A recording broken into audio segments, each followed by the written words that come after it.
اسی کو کہتا ہے کہ لیے پھرتی ہے بلبل چونچ میں گل، لیے پھرتی ہے بلبل چونچ میں گل، اور ڈھونڈتی ہے شہید ناز کی تربت کہاں ہے، تلاش کرتے ہیں جانور پرندے کہاں پر اللہ کی رحمت برس رہی ہے۔ تو ہمیں بھی اللہ کی رحمت کا طالب ہونا چاہیے، اللہ کی رحمت کا متلاشی ہونا چاہیے۔ اللہ پاک مجھ پہ اور آپ سب پر، ساری امت پر اپنا کرم فرمائے۔ آسمانی کتابیں نازل فرمائی، اسی کو لوگ زیادہ چمکاتے ہیں۔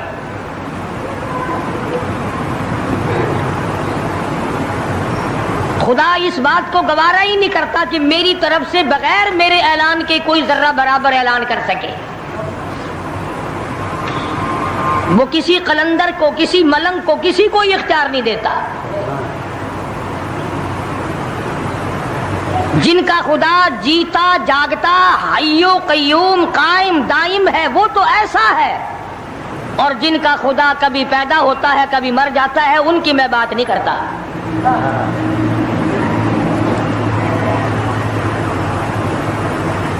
پروردگار عالم نے ایک طریقے کا سوال کر دیا، اگر تم میرے معاملات میں شریک کار بنتے ہو تو آؤ پھر ایک ناخون بنا کے دکھاؤ،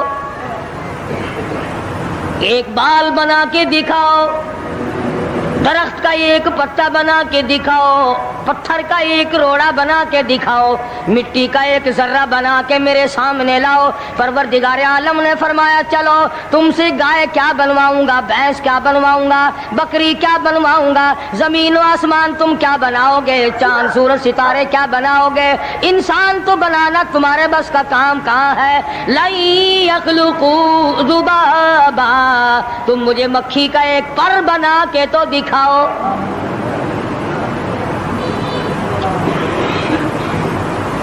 فرمایا جس کے دل میں توحید و ایمان یقین کی دولت جم جاتی ہے وہ لوگ تو دنیا ہی میں ایمان کا مزہ چکھتے رہتے ہیں، ایمان کی لذت آتی ہے۔ صحابہ اکرام رضوان اللہ تعالی علیہ مجمعین کی جماعت نے دنیا ہی میں جنت کو دیکھا، جنت کی خوشبو سونگھی، کسی کو جنت کی ہوا لگی، کسی نے جنت کا نقشہ دیکھا، کسی کو جنت کا نظارہ کرا دیا گیا دنیا ہی میں۔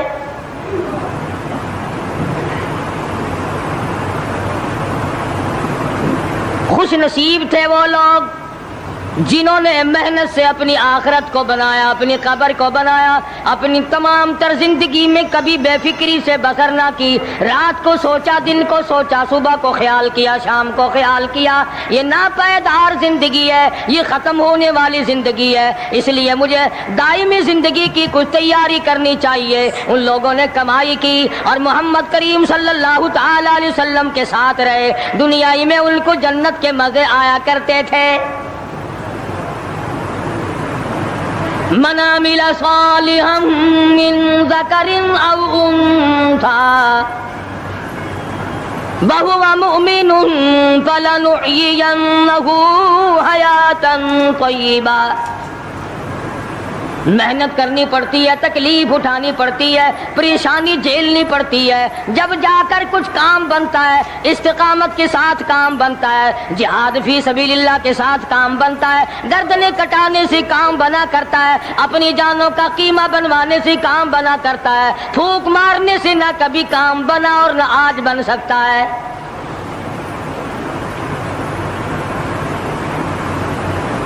علماء کرام میں بے شمار لوگ اس قسم کے آئے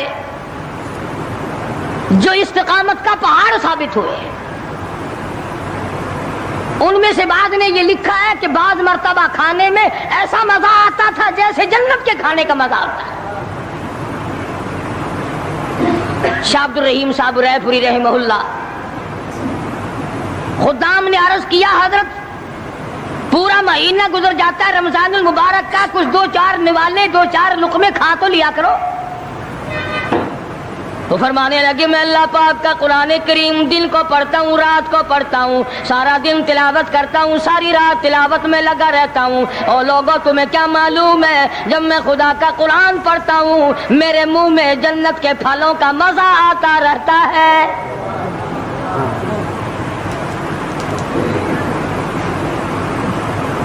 صحابی ہے مدنی کریم صلی اللہ تعالی علیہ وسلم کا، احد پہاڑ کی طرف جا رہا ہے، ایک دوسرا صحابی سامان لے کے لینے کے لیے واپس آ رہا ہے، وہ جانے والا پوچھتا ہے کدھر چلا؟ کہتا ہے مجھے فلانا کام ہے۔ پوچھا تم کہاں چلے؟ کہتا رب ذوالجلال کی قسم احد پہاڑ سے جنت کی خوشبو آ رہی ہے۔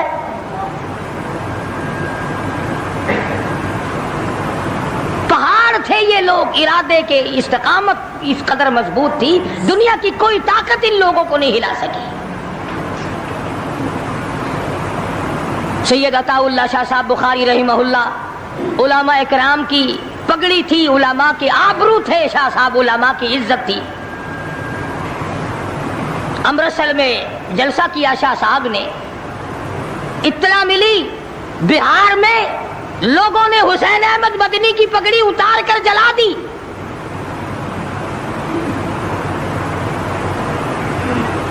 بخاری نے جلسہ کیا، لوگوں نے جستجو آنا نگاہوں سے دیکھا کہ آج بخاری سٹیج پہ ننگے سر کیوں آیا؟ فرمایا ہاں ہاں جو کچھ نگاہوں سے پوچھ رہے ہو سمجھ گیا ہوں، تم یہی کہتے ہو نا کہ میں ننگے سر کیوں آیا ہو جب حسین احمد کی پگڑی تم نے اتار دی، بخاری اوڑھ کر آنے والا کون ہوتا ہے؟ آج تک دیکھو ان بہاریوں کو تم کہاں کہاں یہ دھکے کھاتے پھرتے ہیں۔ مولانا حسین احمد مدنی رحمت اللہ علیہ کی پگڑی اتاری، پیروں کے نیچے بلی اور جلا دی، داڑھی میں شراب پھینکی، بے عزتی کی، پتھر مارے۔ جو سب سے آگے تھا صبح کو تالاب میں نہانے گیا، پیر اوپر ہے سر نیچے ہے، لوگ کہنے لگے بلے بلے اتنا لمبا سانس۔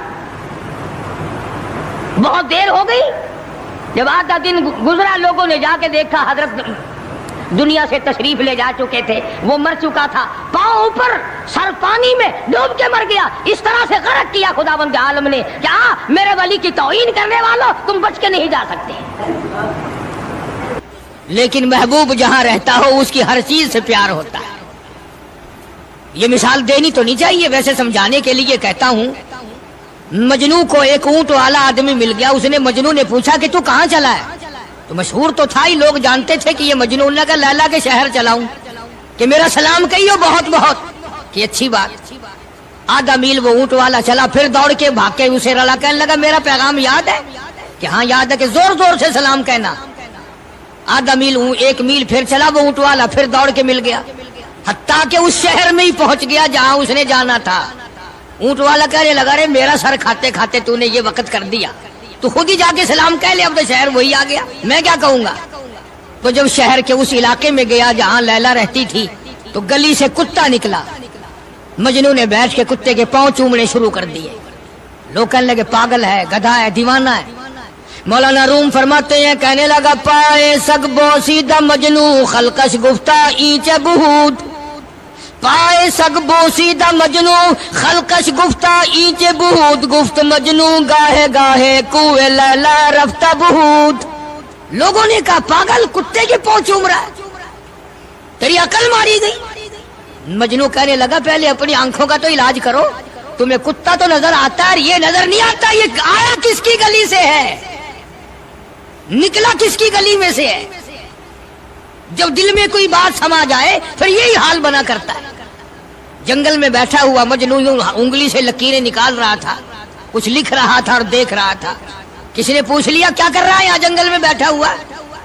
کہنے لگا گفت نقشے نام لیلا می رقم، گفت نقشے نام لیلا می رقم، خاطر خود را تسلی میں دہم۔ کہنے لگا لیلا کا نام لکھ لکھ کر دیکھتا ہوں، تسلی دیتا ہوں اپنے دل کو۔ عرض کرنے کا مقصد یہ کہ جب دل میں کسی کی بات سما جائے پھر اس کی شکل سے، پھر اس کے پیر کی خاک سے، ہر چیز سے محبت ہو جاتی ہے۔ تو مسلمان جب کلمہ پڑھتا ہے لا الہ الا اللہ محمد الرسول اللہ صلی اللہ تعالی علیہ وسلم، تو اللہ پاک نے جس نبی کی محبت دلوں میں ڈالی ہے اس کی ہر چیز سے پھر پیار ہونا چاہیے۔ اب جو جماعت نبی کے ساتھ ساری زندگی رہی ہو، آخری وقت تک جس جماعت نے سرکار دو عالم صلی اللہ علیہ وسلم کا ساتھ دیا ہو، وہ جماعت کتنی ممتاز ہوگی، وہ کتنی شان والی جماعت ہوگی کہ معمولی لوگ تو نہیں ہے، اور ان کی بڑی خصوصیات ہیں۔ مثلا ایک قافلہ چل رہا ہے، اور وہ قافلہ اور وہ لشکر بھی کتنا خوش قسمت ہوگا جس میں خود محمد عربی صلی اللہ علیہ وسلم موجود ہے۔ پانی ختم ہو گیا، گرمی تھی، شدت کی بڑی تکلیف ہوئی لوگوں کو بھی جانوروں کو بھی، تو صحابہ کرام نے مشورہ کیا اور اکٹھے ہو کر کے سرکار دو عالم صلی اللہ علیہ وسلم کے دربار عالیہ میں آئے کہ جی پانی نہیں ہے، جانوروں کو بڑی تکلیف ہے اور آدمیوں کو بڑی پیاس ہے، بڑی تکلیف ہے، آپ اللہ پاک سے دعا فرمائیں۔ جناب سرکار مدینہ صلی اللہ علیہ وسلم نے دعا فرمائی۔ اب آگائی میرے محبوب موسیٰ علیہ السلام نے بھی پانی مانگا تھا، میں نے ان کو پانی دیا اس طریقے سے قرآن کہتا اضرب بعصاک الحجر، لکڑی پتھر میں مارو، انہوں نے پتھر میں آسا مارا، ہم نے فانفجرت من حسنتا عشرۃ عینا، ہم نے 12 چشمے جاری کر دیے تھے، موسیٰ علیہ السلام نے لکڑی ماری۔ او میرے نبی، آج میں اگر آپ سے بھی لکڑی لگواؤں، اسی طرح سے آپ کو بھی لکڑ پتھر میں مارنی پڑے، پھر کلیم میں اور حبیب میں کیا فرق ہوگا؟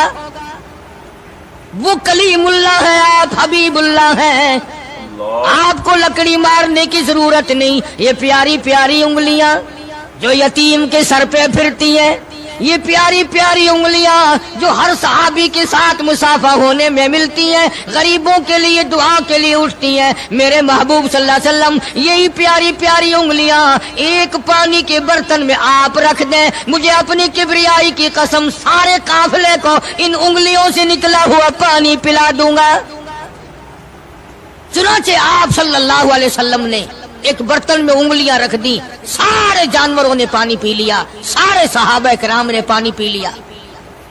اب میں نے عرض کر دیا ایک واقعہ اور آپ نے سن لیا، لیکن طے کو آپ نہیں پہنچے، اصل تو میں بھی نہیں پہنچ سکتا، میرا ادراک اتنا کہاں کہ پیغمبر کی باتوں کو میں 100% سمجھ سکوں، نہیں سمجھے؟ ارے پانی اور چیز ہے، دنیا سوڈے پیتی ہے، شربت پیتی ہے، جوس پیتے ہیں، طرح طرح کی چائے پیتے ہیں، دودھ پیتے ہیں، طرح طرح کے ملکوں کا پانی پیتے ہیں، سب جگہ ہر چیز پی ہوگی، ہزاروں مشروبات پیے ہوں گے، ہزاروں شربت پیے ہوں گے، ہزاروں قسم کے سکیش پیے ہوں گے، پر خدا کی قسم ابو بکر اور بلال اس جماعت کے جوان ہیں جنہوں نے حضور کی انگلیوں سے نکلا ہوا پانی پیا۔ یہ سعادت ہر ایک کو کیسے مل سکتی ہے؟ انہی لوگوں کو اللہ تبارک و تعالیٰ نے یہ مقام بخشا تھا کہ خداوند عالم نے ان کو اتنی بڑی عظمتیں عطا فرمائی۔ اور میں تو یہ کہا کرتا ہوں کہ صحابہ کرام کی نمازوں کو بھی ایک طرف رکھو، روزوں کو بھی ایک طرف رکھو، جہاد کو ایک طرف رکھو، ان کی فاقہ اور ان کا پیاسا مرنا اللہ کے راہ میں، ان ساری چیزوں کو ایک طرف رکھو۔ یہ بات ان کی کوئی کمی ہے کہ آنکھ بلال کی ہو اور امام الانبیاء کا چہرہ انور ہو؟ ہم تو ان لوگوں میں سے ہیں، ہمارے یہاں دارالعلوم دیوبند میں خزانے میں ایک چیز محفوظ ہے، 150 سال سے، 150-200 سال سے ایک چیز موجود ہے، سال بھر میں کبھی خاص موقع پر اس کا دیدار کرایا جاتا ہے، زیارت کرائی جاتی ہے۔ یہ میں صفائی نہیں دے رہا، کئی لوگ کہتے ہوں گے جی دیوبندیوں کی صفائی دیتا ہے، بلکہ میں اپنا عقیدہ اور اپنے بزرگوں کا پروگرام بتاتا ہوں کہ ایسے تھے لوگ۔ دارالعلوم دیوبند کے خزانے میں ایک رومال ہے، وہ رومال وہ ہے جس رومال میں تقریباً 200 برس محمد عربی صلی اللہ علیہ وسلم کا استعمال کردہ پہنا ہوا جبہ مبارک لپٹا رہا، یعنی یہ رومال حضور صلی اللہ علیہ وسلم کا استعمال کردہ نہیں، آپ ان کے ہاتھ نے، آپ کے چہرے انور نے یا آپ کے بدن مبارک کے کسی حصے نے اس رومال کو استعمال نہیں کیا، اور نہ کوئی غلط بیانی ہوئی، بلکہ یہ ثابت ہے کہ اس رومال میں حضور صلی اللہ علیہ وسلم کا جبہ مبارک جو تھا وہ 200 برس تک لپٹا رہا۔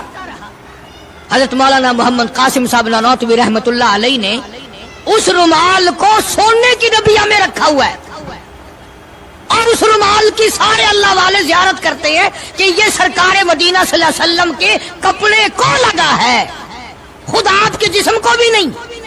آپ کے کپڑے کو لگا ہے. جو لوگ حضور کے کپڑے کو لگے ہوئے کپڑے کی بھی عزت کرتے ہو ان کے اندر حضور کی محبت کتنی ہوگی. وہ سونے کی ڈبیا میں موجود ہے اور کبھی کبھی اس کا خاص موقع پر اہتمام کے ساتھ اس کی زیارت کرائی جاتی ہے. نام پتہ بتانے کی مجھے اجازت نہیں ہے. یہاں پاکستان میں ایک جگہ ہے, وہاں پر حضور کریم صلی اللہ علیہ وسلم کی ریش مبارک, آپ کی داڑھی مبارک کا ایک بال سونے کی ڈبیا کے اندر اور ڈبیا اور پھر اس میں بڑا کچھ عطر وغیرہ اس میں وہ سنبھال کے رکھا ہوا ہے, اور ایک بال مبارک میں سے 2-3 شاخیں اور نکلی ہوئی ہیں. میں یہ عرض کر رہا تھا کہ جو لوگ آپ کے نالین مبارک کی بھی عزت کرتے ہوں ان کے خود اپنے دلوں میں کتنی محبت اور عظمت ہوگی. حدیث پاک کی ایک کتاب ہے جامع ترمذی, عربی مدارس میں پڑھائی جاتی ہے. اس کتاب میں سرکار مدینہ صلی اللہ علیہ وسلم کا حلیہ نقشہ موجود ہے. تمہارے دل میں تو کبھی یہ محبت بھی نہ اٹھی کہ کم سے کم ہم کبھی کتابوں میں حالات میں سنے تو صحیح آپ کی شکل مبارک کس طرح کی تھی, رنگ مبارک کیسا تھا, انگلیاں مبارک کیسی تھی, چہرہ انور کیسا تھا. کتابوں میں سب کچھ موجود ہے. تم عادی بن گئے دوڑے سننے کے, غلط باتیں سننے کے, اصل بات رہی گئی. تو میں بتانا یہ چاہتا ہوں کہ جامع ترمذی کتاب جو ہے حدیث پاک کی, اس میں آپ صلی اللہ علیہ وسلم کی چپل مبارک کا نقشہ ہے, آپ کی نالین مبارک کا نقشہ ہے, یعنی سرکار دو عالم صلی اللہ علیہ وسلم کی جوتی مبارک کا نقشہ ہے. اب وہ ہے اس زمانے کی بالکل سادہ چپل ہے, پہاڑی قسم کی.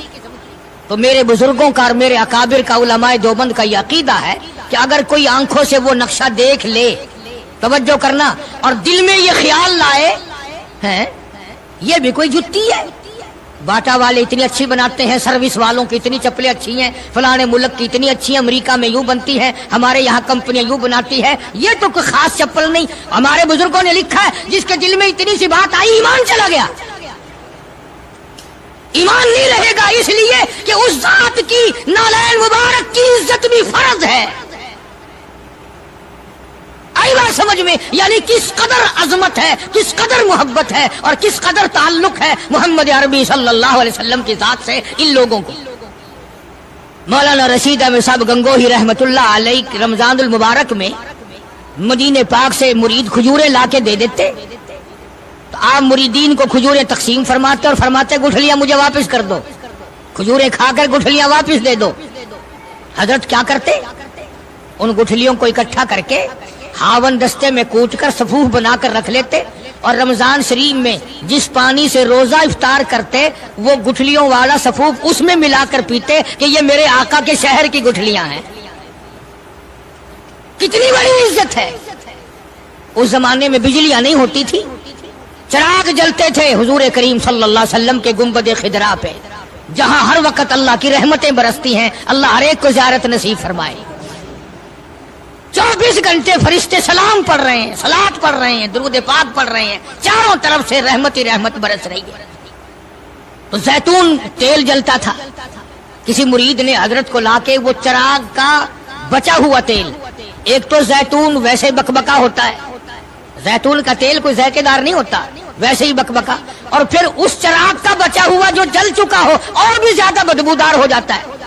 لیکن مولانا رشید احمد گنگوہی رحمت اللہ علیہ کو جب کسی نے لا کے دیا تو حضرت نے وہ بچا ہوا چراغ کا تیل کھڑے ہو کے پیا.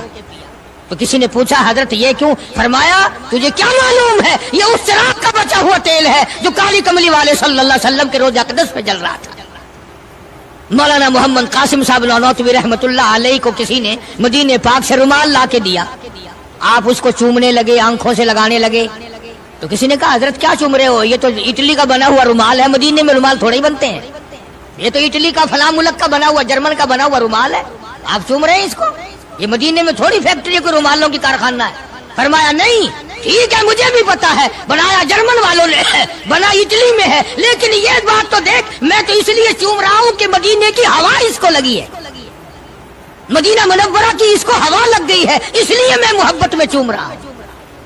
عرض کرنے کا مقصد یہ کہ ان لوگوں کے دلوں میں پیار ہوتا ہے تو پیار کے اظہار کے طریقے ہوتے ہیں, محبت کبھی نہیں چھپی رہا کرتی.